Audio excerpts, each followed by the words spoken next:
Question is, an electrochemical cell is fueled by the combustion of butane at 1 bar and 298 Kelvin. Its cell potential is x by f into 10 to the power 3 volts, where f is the Faraday constant, the value of x. आपको cell potential निकालना है, इस form में निकालना है, ठीक है। ये क्वेश्चन जे 2025 में पेपर 2 में पूछा गया क्वेश्चन है, तो कुछ इसमें डेटा यहाँ पे दिया गया है। तो चलिए पहले क्या करते हैं, इक्वेशन लिख लेते हैं कंबशन ऑफ ब्यूटेन का। तो क्या हो जाएगा, C4H10 प्लस O2 और ये बनेगा आपका CO2 प्लस H2O। इसको बैलेंस कर लीजिए, यहाँ 13/2 आ जाएगा, तो इसको 6.5 भी लिख सकते हैं, और ये 4 और ये 5। Del G naught equal to क्या होता है, minus n F E naught. यहाँ ई नॉट आपको निकालना है, जो सेल पोटेंशियल है, ठीक है। तो ओके, अब क्या कर लेंगे, इसका स्टैंडर्ड गिव्स फिर एनर्जी निकाल लेंगे डेल्टा जी नॉट का। तो क्या होता है, प्रोडक्ट का formation of energy minus reactant का फॉर्मेशन ऑफ एनर्जी।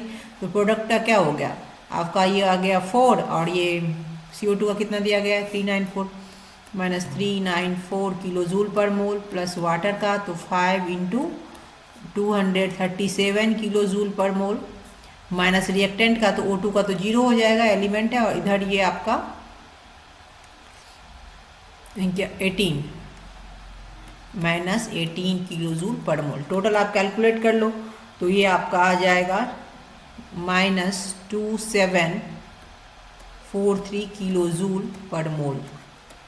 इसको अगर हम जूल में लिख लेंगे तो ये आप इसको लिख सकते हो minus 2743 into 10 to the power 3 joule पर मोल। ये आ गया यहाँ पे वैल्यू। यहाँ से ई नॉट का निकाल लेते हैं, यहाँ से ई नॉट इक्वल टू क्या आ जाएगा इधर, इसको आप पहले ऐसे लिख लो 2743 into 10 to the power 3 joule पर मोल इक्वल टू क्या, माइनस एन एफ और ई नॉट। तो आपको एन का वैल्यू निकालना पड़ेगा, तो एन का वैल्यू क्या कहाँ से निकालेंगे, यहाँ इसका ऑक्सीडेशन स्टेट क्या है कार्बन का माइनस 2.5, इसका 10 हो गया प्लस 10 हाइड्रोजन का, तो ये माइनस 2.5 किस में चेंज हो रहा है, प्लस 4 में चेंज हो रहा है। तो टोटल इलेक्ट्रॉन ट्रांसफर क्या हो जाएगा, यहाँ पे टोटल इलेक्ट्रॉन ट्रांसफर हो जाएगा प्लस 4 माइनस 2.5, तो ये आ गया आपका 6.5। कितना है कार्बन, 4 कार्बन, तो 4 इंटू 6.5, तो ये आपका 26 इलेक्ट्रॉन है ना, 26 इलेक्ट्रॉन पर मोल आ जाएगा, 26 इलेक्ट्रॉन ट्रांसफर होगा। तो ठीक है, यहाँ एन का वैल्यू आ गया। तो अब यहाँ से ई नॉट का आप निकाल लोगे, सेल पोटेंशियल का। सेल पोटेंशियल का क्या आ जाएगा, ये माइनस माइनस दोनों साइड से ये कैंसिल हो गया, 2 माइनस से दोनों साइड। तो सेल पोटेंशियल का अगर हम कर लेते हैं तो ये आ जाएगा 2743 into 10 to the power 3 joule पर मोल, और एन का वैल्यू आ गया 26 इलेक्ट्रॉन पर मोल, और ये एफ आपका दिया गया है, बस यही है।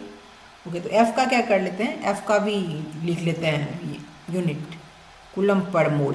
तो यहाँ मोल से मोल कैंसिल हो जाता है, क्योंकि इसका वोल्ट में आंसर दिया गया ना, इसीलिए। इसको आप टोटल कैलकुलेट कर लोगे तो ये आपका आ जाएगा 105.5 इंटू 10 टू दी पावर 3 के फॉर्म में लिखना है, और ये आ जाएगा जूल बाय कूलम, और यहाँ नीचे में फेराडे दिया गया है। ओके, ये 26 आ गया।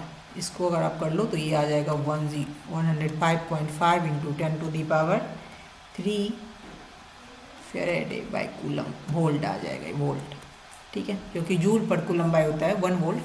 और यहाँ आपको ये दिया गया 10 टू दी पावर 3, और एफ तो ऐसे ही है, एफ का वैल्यू क्या आ गया आपका 105.5। तो this is answer. Thanks for watching.